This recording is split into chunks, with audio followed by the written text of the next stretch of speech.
이런 내용이 있어요. 내가 그들에게 영생을 주노니 영원히 멸망하지 아니할 것이요 또 그들을 내 손에서 빼앗을 자가 없느니라. 이 뜻은 하나님께서 우리 성도들을 이끄신다라는 거예요. 이끄신다. 성도의 견인이라는 이야기 많이 했죠. 성도를 견디게 하신다. 끝까지 참게 하신다. 우리 인간이 스스로 참을 수 있는 게 아니라 주님이 인간을 구원 완성까지, 주님 다시 오시는 날까지 견디도록 하나님이 다 인도하신다라는 거예요. 이것이 우리 장로교의 신앙입니다. 장로교의 신앙이자 신앙이에요. 우리 특별히 우연찮게 오늘 그런 생각이 드는 거예요. 오늘 5째 주일이잖아요. 1년에 몇 번 안 되는. 그래서 저도 우리 학생들 이 생각이 좀 났어요. 예배. 그랬더니 우리 담임 목사님과 우리 사모님도 학생 예배에 대한 마음이 굉장히 많이 있으시더라고요. 그게 쉽지가 않거든요. 그래서 오늘 함께 하지 못했지만 우리 재현이, 우리 채윤이, 우리 서한이, 우리 3명의 친구들이 얼마나 귀한지 모르겠습니다. 너무 보석 같죠? 우리 친구들이 우리 앉아 계신 작년 성도님들처럼 30대, 40대, 50대, 60대, 70대, 80대가 되어도 90대 이상이 되어도 이 예배의 자리에 앉아 있는 것은 주님의 양일 때만 그게 가능해요. 주님을 믿을 때만. 성도의 견인이라는 것은 하나님을 아버지로 믿는 사람만 그것이 가능하다는 것이죠. 예수님을 믿고 하나님을 아버지라고 받아들일 때만, 믿을 때에만 하나님께서 그 사람을, 그 영혼을 성도 되게 하신다라는 거예요. 그래서 앉아있는 우리 학생들이, 특별히 모든 성도들이 그렇지만 학생들이 주님을 믿는 양으로서 평생을 그렇게 주님의 인도하신 가운데로 살아가기를 주님의 이름으로 축복합니다. 조금 좀 뭐라고 해야 되나 불편한 이야기일 수 있지만 요즘 흘러가는 뉴스들 다양한 뉴스가 있지만 이제는 너무 많아서 소개도 잘 안 돼요. 보도도 잘 안 돼요. 하루 그냥 당일에 잠깐 보도가 되는 거예요. 어떤 보도가요? 그냥 아무 죄 없는 학생들을 길 가다가 죽이는 거예요. 근데 주로 뭐라고 해야 되나요? 특정한 성별과 연령대가 있는 것 같아요. 젊은 세대 중심으로. 너무 안타깝죠. 물론 나이 든 사람들이 뭐 범죄를 안 저지른다 이런 건 아니지만 저는 교사로서, 목회자로서 그런 생각을 해요. 자존감의 문제. 또 어렸을 때부터 귀하게 자랐기 때문에 자기밖에 모른다. 이거는 지금 서 있는 이 40대도 마찬가지고 50대도 마찬가지예요. 그러면 오늘날의 젊은 사람들 도대체 무슨 차이가 있는가?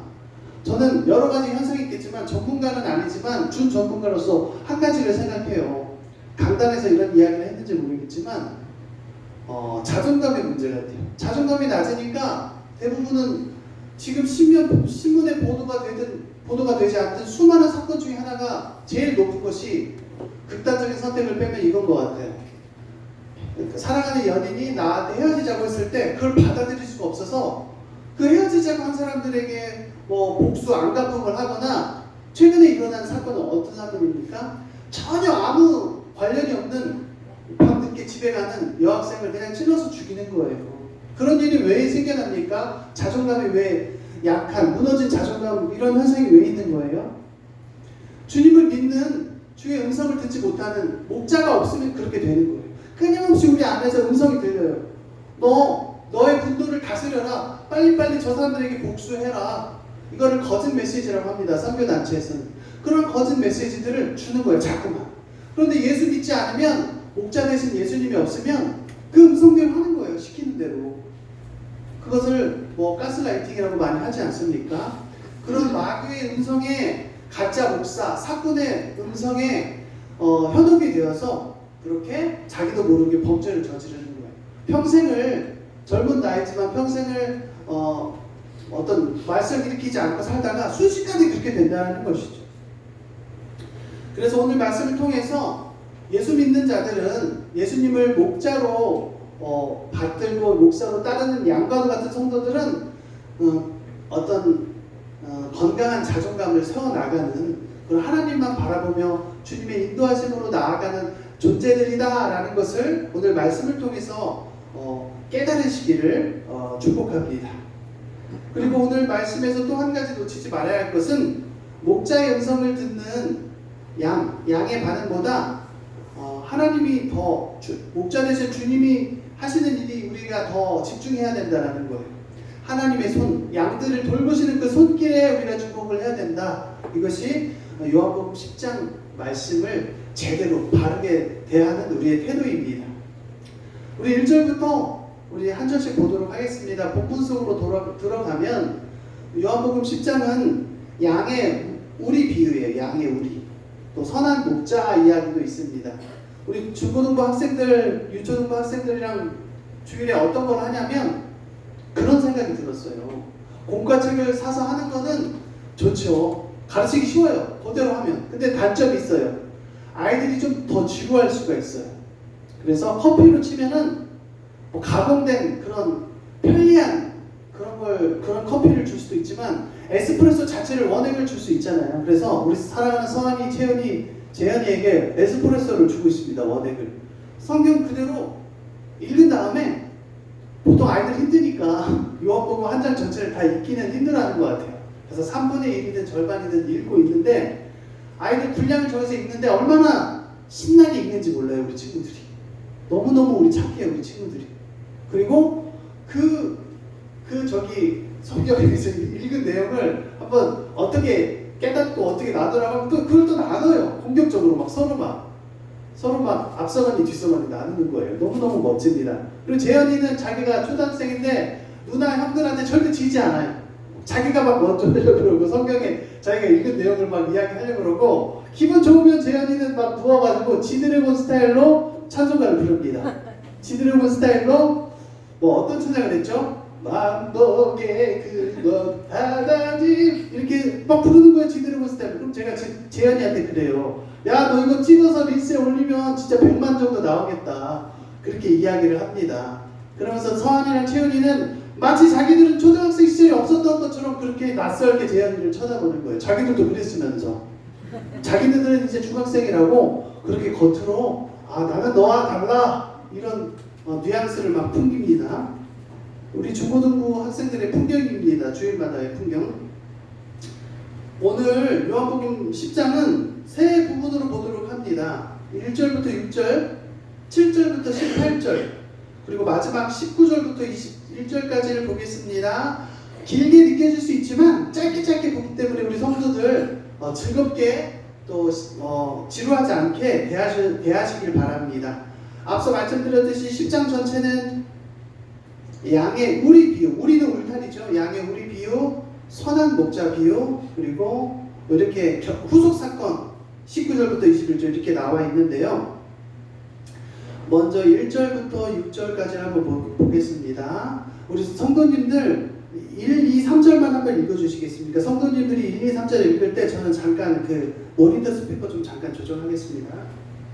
내가 진실로 너희에게 이르노니 문을 통하여 양의 우리에 들어가지 아니하고 다른 데로 넘어가는 자는 절도며 강도요 문으로 들어가는 이는 양의 목자라. 문지기는 그를 위하여 문을 열고 양은 그의 음성을 듣나니 그가 자기 양의 이름을 각각 불러 인도하여 내느니라. 감사합니다. 진실로 너희에게 말하니라는 것은 예수님이 항상 강조하시는 거예요. 중요하다고 생각하시는 것입니다. 문으로 들어가지 않고 양의 울타리를 담을 넘어서 들어온 사람이 도둑입니다. 우리 성도님들을 들어가요. 성도님들 영혼 안으로 누가 들어온다고 생각해요. 그러면은 문으로 들어가야 되는데 그 문이 누구라는 거예요? 여러분 헷갈리시면 안 됩니다. 울타리가 예수님이 아니라 문이 예수님이에요. 울타리는 그 모든 울타리를 포함한 그 모든 전체 양이 들어가 있는 곳은 하나님이라고 우리가 생각할 수 있죠. 양이 들어가는 문, 양문을 예수님이라고 합니다. 그래서 양문교회라는 교회 이름이 되게 많아요. 그런데 그 문, 예수님을 통해서 들어오지 않고 담을 넘어오는 사람이 바로 도둑이다라고 1절에서 이야기합니다. 그러면서 2절에서 반대로 문을 통해 오는 사람은 양의 목자인데, 그러니까 예수님은 양의 문이시자 양의 목자이시라는 거예요. 선한 목자라는 거예요. 예수님은 하나님과 동등된 분이시지만 종의 형체를 가지셨죠. 그러니까 굉장히 신비하신 분이세요. 양의 목자이기도 하고 양의 문이기도 하고. 그런데 3절에서 문지기가 문을 열어주면 문지기는 그러니까 양의 문이랑 또 달라요. 목자랑 또 달라요. 문지기는 또 하나의 존재예요. 그래서 문지기가 열어주면 목자가 그 목소리를 알아듣고, 그러니까 목자의 목소리를 알아듣고 양이 목자에게로 온다라는 뜻입니다. 3절은. 그리고 3절에 보면 양들 이름을 하나하나 불러가면서 밖으로 이끌어낸다. 누가요? 목자가 그렇게 한다라는 것입니다. 4절을 보면 4절 중간중간에 어떤 거는 읽고 어떤 거는 읽지 않겠습니다. 4절을 그냥 바로 조금 쉬운 말로 번역을 하면 4절에서는 어떤 일이 일어납니까? 양떼들을 다 모으고 나서 목자는 양들 앞에 서서 걸어갑니다. 그러면 양들은 목자의 목소리를 알기 때문에 목자를 따른다라는 거예요. 그리고 나서 5절에 어떤 일이 있어요? 양들은 낯선 사람은 따르지 않는다. 낯선 사람의 목소리를 알지 못하므로 양들은 따르지 않고 낯선 사람은 따르지 않고 도망갈 것이다 라는 거예요. 사랑하는 성도 여러분, 그러면 오늘날 미담에 빠진 사람들은 뭐예요? 지난주에도 한번 이야기했죠. 많은 이단들, 신천지나 통일교는 많이 알려져 있잖아요. 하나님의 교회는 많이 알려져 있지만 뭐 어떤 교회 무슨 예전에 대성교회라고도 하고 요즘은 평강제일교회라고도 하는 그것도 사실상은 이단 판정을 받아야 마땅해요. 그런데 자기들이 이제는 그런 전에 있는 뭐 그 사람이랑은 결별했다, 이제는 뭐 아무 문제 없다 하지만 막 몇몇 교단에서 임의로 이단을 해제해버리는 일들이 있습니다. 그런데 장로교에서는 아직도 이단으로 봅니다. 왜 그러냐면 지난번에 이야기했듯이 통일교회 교리를 가지고 장로교라고 하면서 통일교회 교리를 가지고 뭐 피가름이라고 하나요? 그런 말도 안 되는 성경에도 없는 그런 교리를 가지고 이 성도들을 현혹을 시키는 거예요. 그래서 그 현혹된 성도들은 성도라고 할 수가 없죠. 그냥 어떤 사이비 교단에 속한 그런 교인이라고 할 수가 있는 것이죠. 성경에서 말하는 교인과는 다 다른 거예요. 그래서 무슨 뜻으로 말씀드렸냐면 낯선 사람을 따르는 무리가 있다면 그 양들은 성경에서 말하는, 엄밀히 말하면 하나님 나라의 백성을 뜻하는 그런 양들이 아닌 거예요. 이미 현혹이 된 거예요. 원래 양들의 속성은 자기 목자만 따라야 되는 거예요. 그러니까 오늘날 이단에 빠진 사람들은 어떻게 우리가 해석할 수 있습니까, 성도님들? 목자가 없는 사람들이. 근데 전도 대상자들이라는 거예요. 자기들은 진리가 있다고 믿어요. 특히 신천지들은 얼마나 구원의 확신이 있는지 몰라요. 이미 100%, 120%, 130% 구원의 확신이 있어요. 얼마나 안타깝습니까? 그래서 우리가 다른 길을 따라가려면 오직 성경, 오직 교회 중심, 오직 하나님 중심, 오직 은혜 중심으로 신앙생활을 해야만, 우리 장로교 교리만 맞고 감리교, 심리교 교리는 다 틀렸다, 이 교리주의가 아니라 성경으로 돌아가자라는 거예요. 하나님 중심으로 돌아가자라는 거예요. 그래야 우리가 선한 목자의 음성을 바로 들을 수 있다라는 것입니다. 6절에서는 예수님께서 이 비유를 말씀하셨어요. 양의 문 비유, 선한 목자 비유를 말씀하시는 것을 들은 사람들은, 그 군중들은 그 뜻을 깨닫지 못한다라는 겁니다. 사랑하는 성도 여러분, 주일에 와서 말씀을 깨닫는 것이 굉장히 중요해요. 제가 우리 학생들에게 항상 강조하는 게 뭐냐면, 우리 학생들 언제부터인가요? 아마 일찍 잡으면 1990년대부터일 거예요. 그 전부터도 있지만 1990년대부터 학원 문화가 발달해서 오늘날은 최정적이라고 생각해요. 학원 문화. 그래서 우리 학생들이 이미 바빠요. 성인들만큼 바빠요. 때로는 성인들보다 더 바빠요. 우리 사랑하는 재현이도 벌써 학원을 몇 개씩 다니고, 중고등학생들은 이미 더 학원을 더 많이 다니게 되겠죠. 이 상태에서 주님의 말씀을 깨닫는 것은 더 중요해요. 왠지 아십니까? 빠르게 살다 보면 경쟁에서 뒤처질 때 더 느껴지는 그 뭐라고 해야 되나요? 자괴감이 더 커요. 자괴감. 그래서 한 사람의 말 한마디에 무너질 때가 너무 많아요.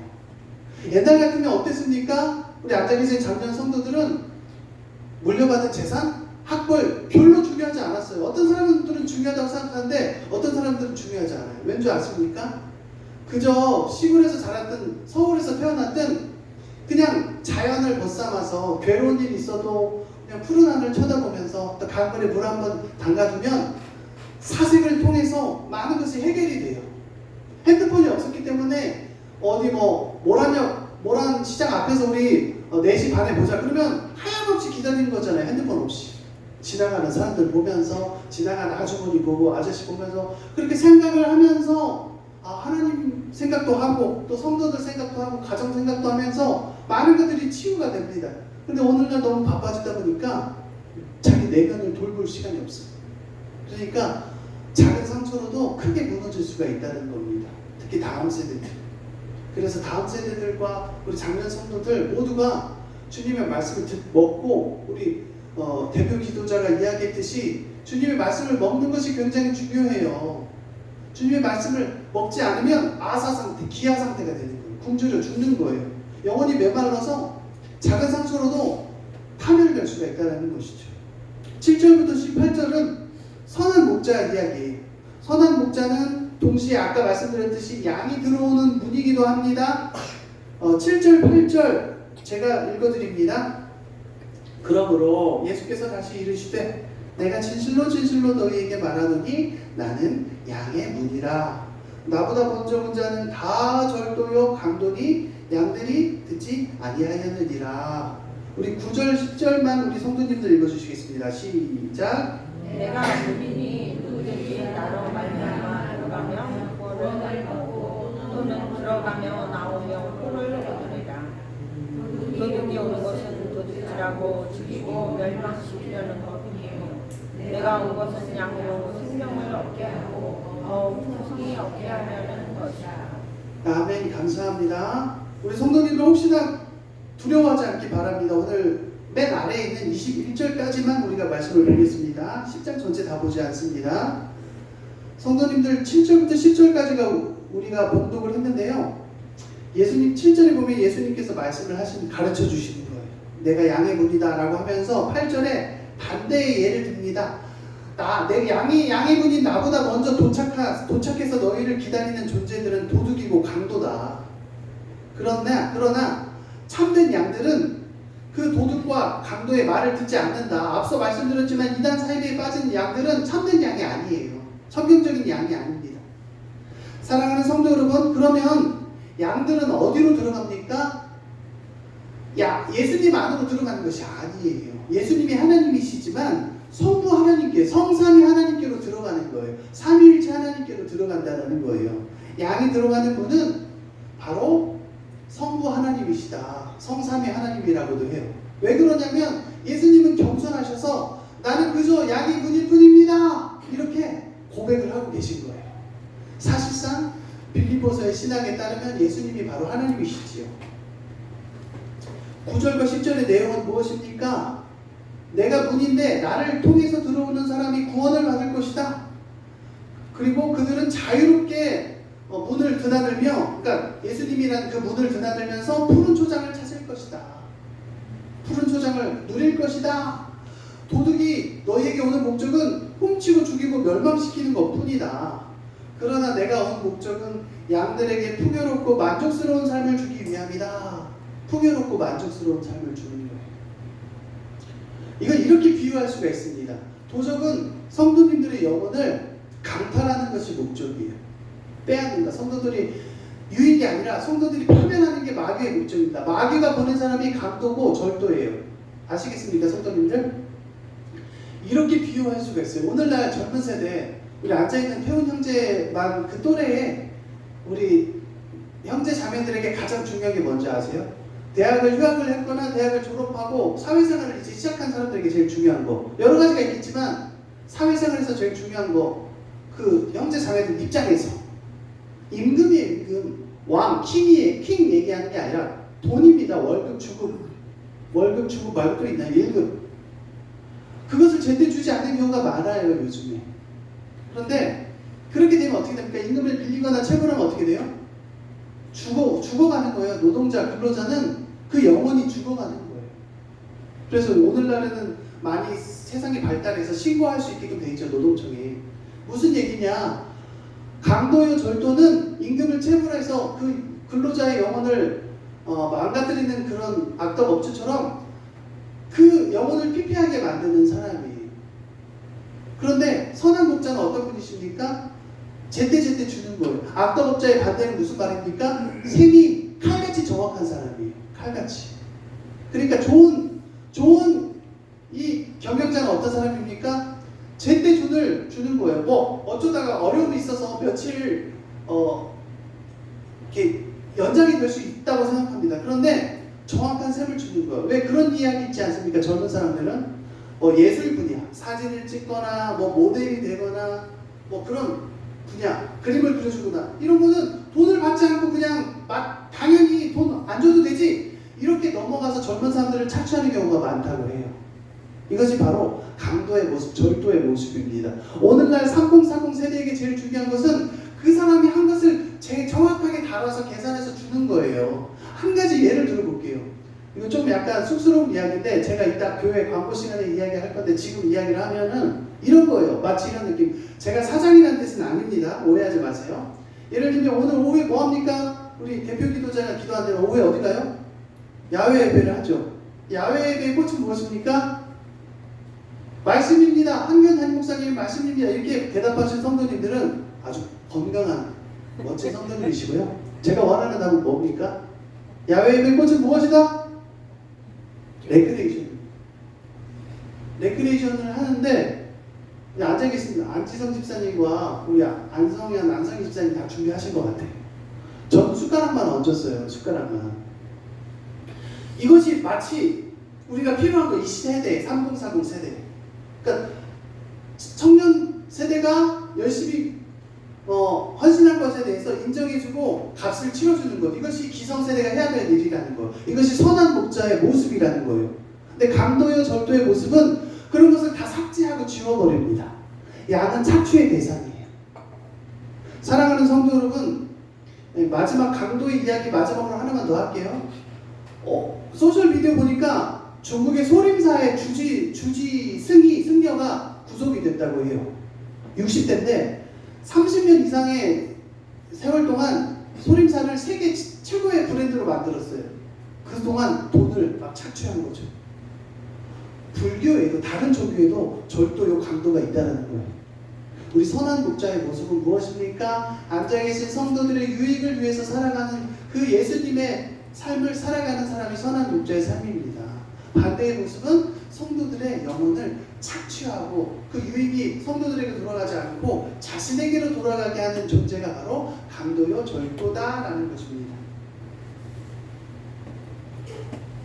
11절부터 15절까지를 제가 봉독해 드립니다. 천천히 봉독해 드립니다. 우리 뜻을 한번 기억하시면서 생각하면서 함께 봅니다. 나는 선한 목자라. 선한 목자는 양들을 위하여 목숨을 버리거니와 삭구는 목자가 아니요 양도 제 양도 아니라 이리가 오는 것을 보면 양을 버리고 달아나나니 이리가 양을 몰아가고 또 해치느니라. 달아나는 것은 그가 삭군인 까닭에 양을 돌보지 아니함이나 나는 선한 목자라. 나는 내 양을 알고 양도 나를 아는 것이 아버지께서 나를 아시고 내가 아버지를 아는 것 같으니 나는 양을 위하여 목숨을 버리노라. 아멘. 11절에서 말씀합니다. 예수님께서 양의 분이라고 하셨는데 이번에는 선한 목자라고 하세요. 그러면서 선한 목자라는 타이틀보다 더 중요한 것은 선한 목자가 어떤 일을 하는 거예요? 나는 양들을 위해 목숨을 바친다. 선한 목자는 타이틀만 중요한 것이 아니라 양들을 위해서 목숨을 바치는 존재예요. 강도의 정반대예요. 양들의 유익을 위해서, 성도들의 유익을 위해서 사는 것에 그치는 것이 아니라 성도들을 위해서 죽는 사람이 바로 선한 목자입니다. 예수님께서는 이미 그것을 이루셨습니다. 십자가에서 이미 그것을 실현하셨다는 거예요. 12절에서 제3자가 등장합니다. 제4자인가요? 선한 목자도 아니고요. 하나님도 아니고 강도요 절도도 아니고 또 다른 존재. 어떤 존재예요? 삭군이에요. 삭군은 고용된 사람이에요. 돈 받고 일하는 사람이에요. 돈 받고 일하는 것이 다 나쁘다는 뜻이 아니에요. 대형교회는 돈 받고 일하는 기사도 있어요. 또 음향을 맡는 집사님도 있고요. 사무를 맡는 장로님도 있습니다. 그분들이 다 잘못됐다는 뜻이 아니에요. 돈을 받고 일하는 것이 다 잘못됐다는 것이 아니라 그 사람의 존재 목적이 무엇이냐? 돈이라는 것입니다.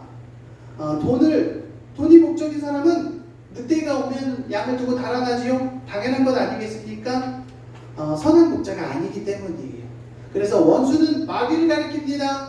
늑대는 마귀를 가리킵니다. 당연히 늑대라는 동물이 나쁘다는 뜻이 아닙니다. 원수 마귀인 늑대가 와서 양떼를 다 잡아먹거나 다 쫓아버린다라는 거예요. 13절, 이 품꾼, 사꾼이라고도 하고 품꾼이라고도 하는 이 돈만 아는 사람은 양들을 진정으로 돌보지 않아요. 그렇기 때문에 자기가 도망가요. 양들이 도망가는 게 아니라 자기가 도망갑니다. 사랑하는 성도 여러분, 이 말씀의 13절의 뜻은 무엇입니까? 13절까지의 뜻은 무엇입니까? 십자가 대속, 십자가 구속의 희생의 정신은, 예수님의 희생은 선한 목자이시고 어린 양이신 예수님의 길, 예수님의 소명을 말씀하는 거예요. 예수님은 양들을 위해서 도망가지 않고 양들을 위해서 현장을 지켜요. 현장을 지켜서 자신이 늑대에게 상해를 당합니다. 십자가의 상에서 그렇게 당하는 것이죠. 물론 십자가상에서 예수님께서 받으신 고통은 아버지께로부터 받은 고통인 것이죠. 14절에서 말씀합니다. 나는 선한 목자다.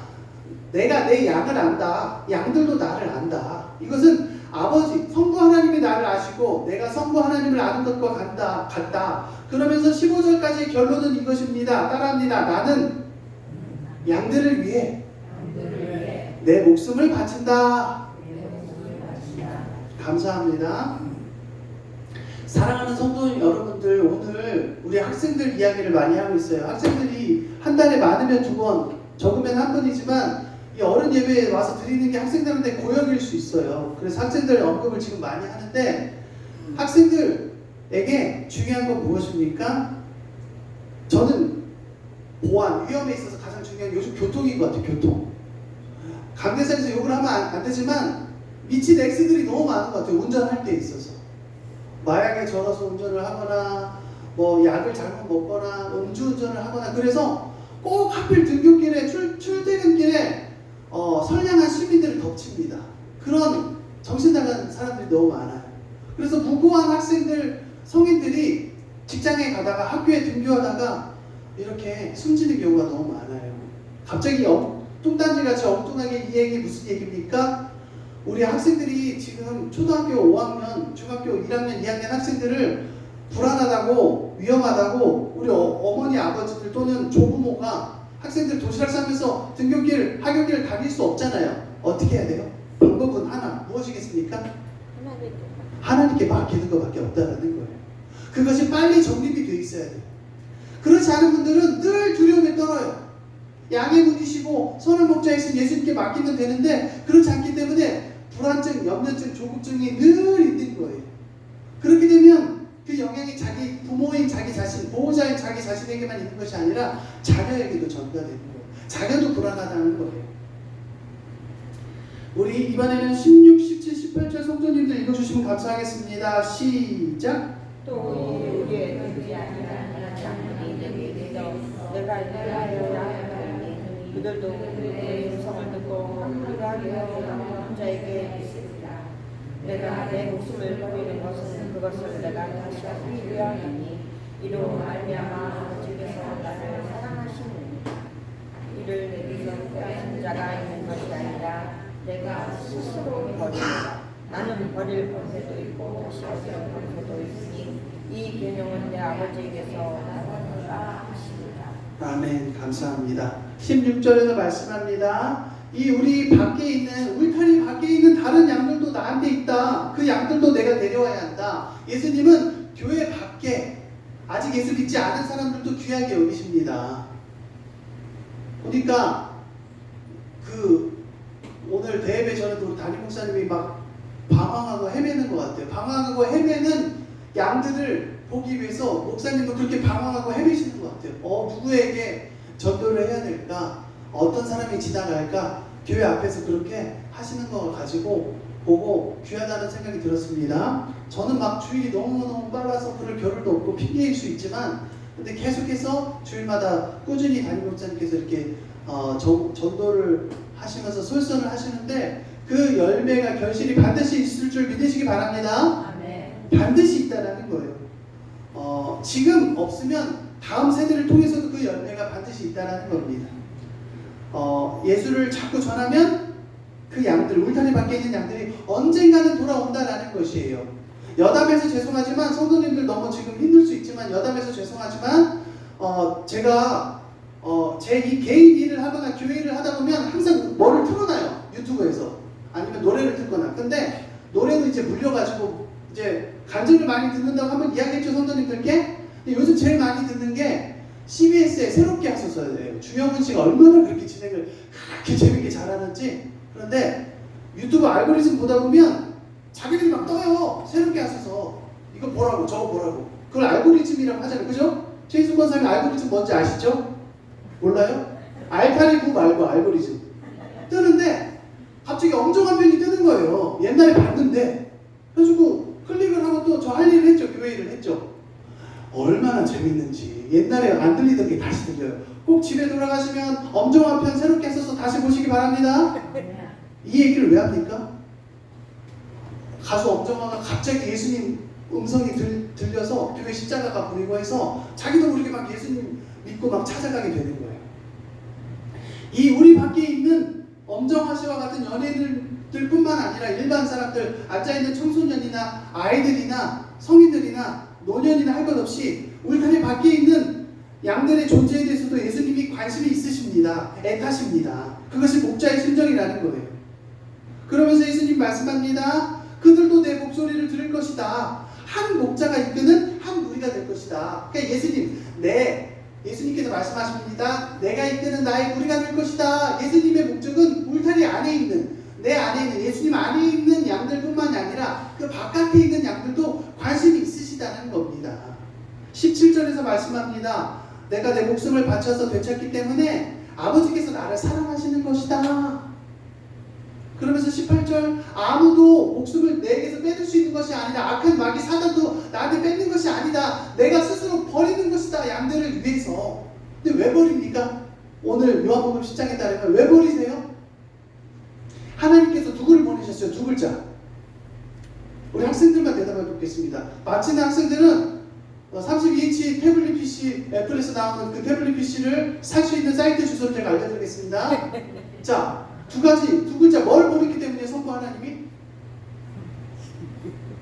1위를 보내기 때문에 1위.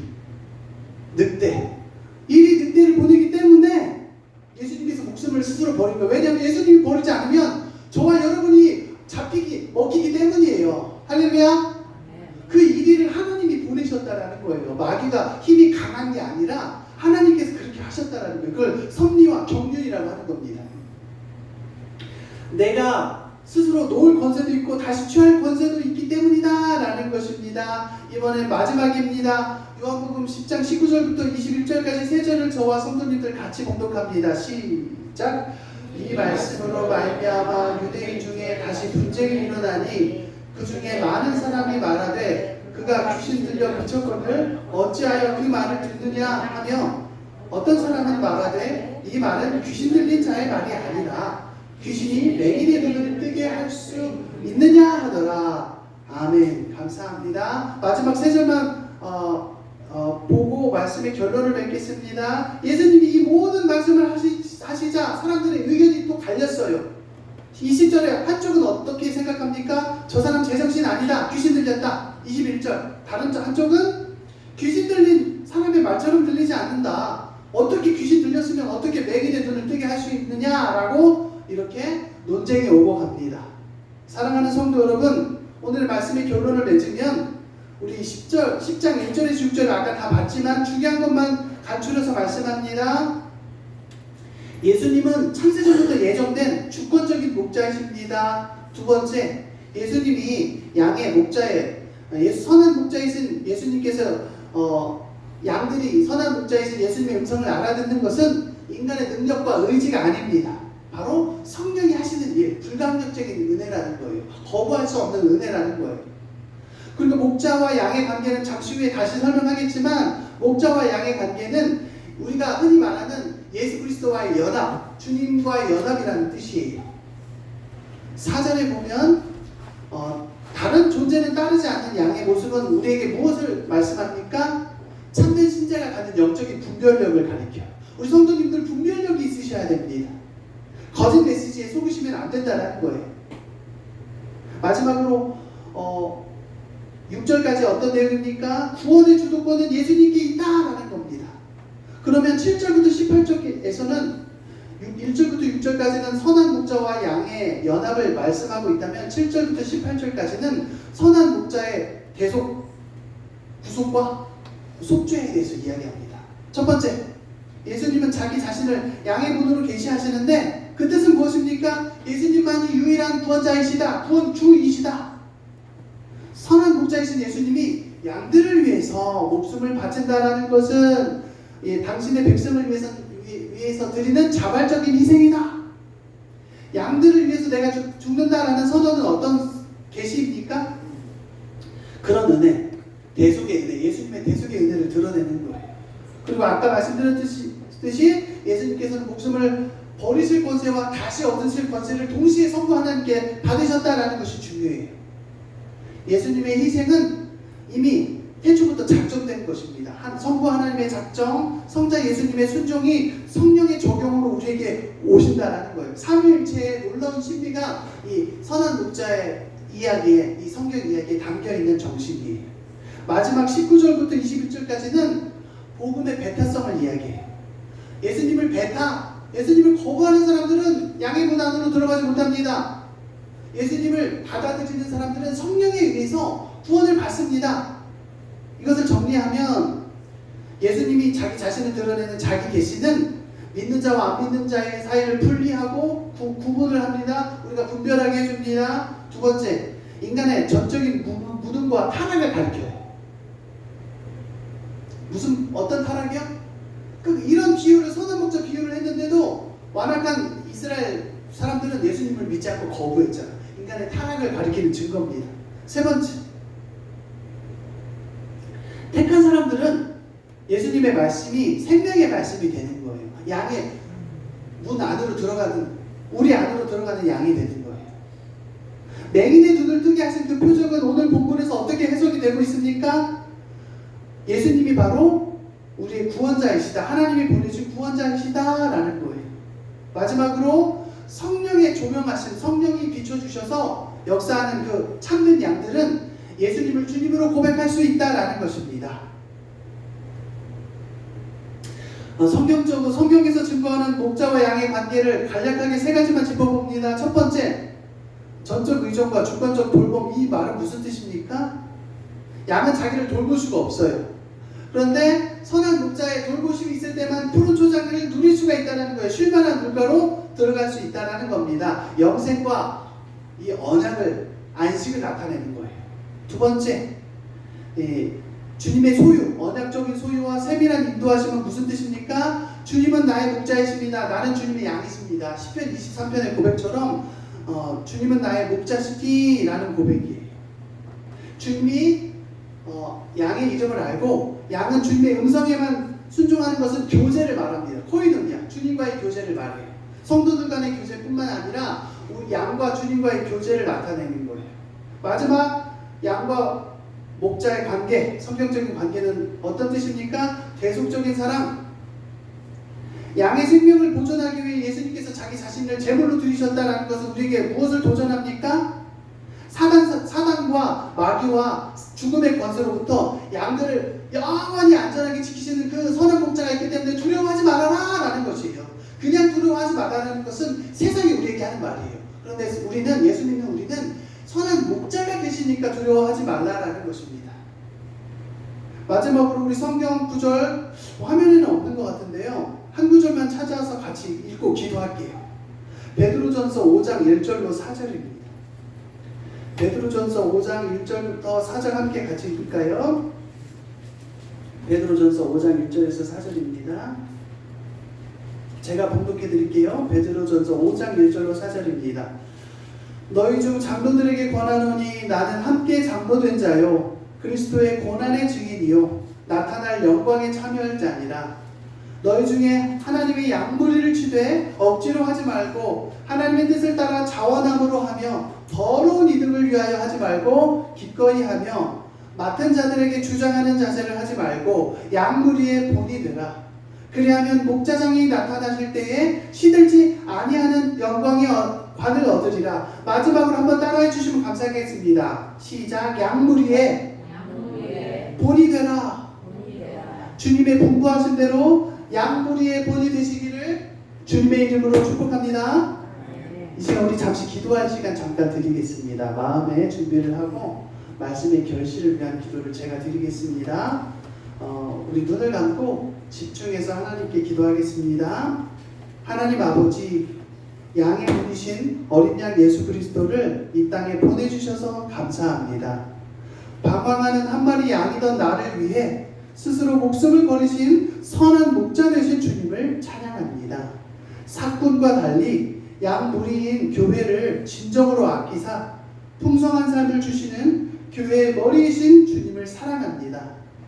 주님을 더 사랑하며 목자의 음성을 신뢰하게 하시고 양 무리의 본이 되게 이끄셔서 푸른 초장으로 나아가게 하옵소서. 예수 그리스도의 이름으로 기도드리옵나이다. 아멘. 우리 찬송가 569장 찬양하면서 주님께 봉헌합니다.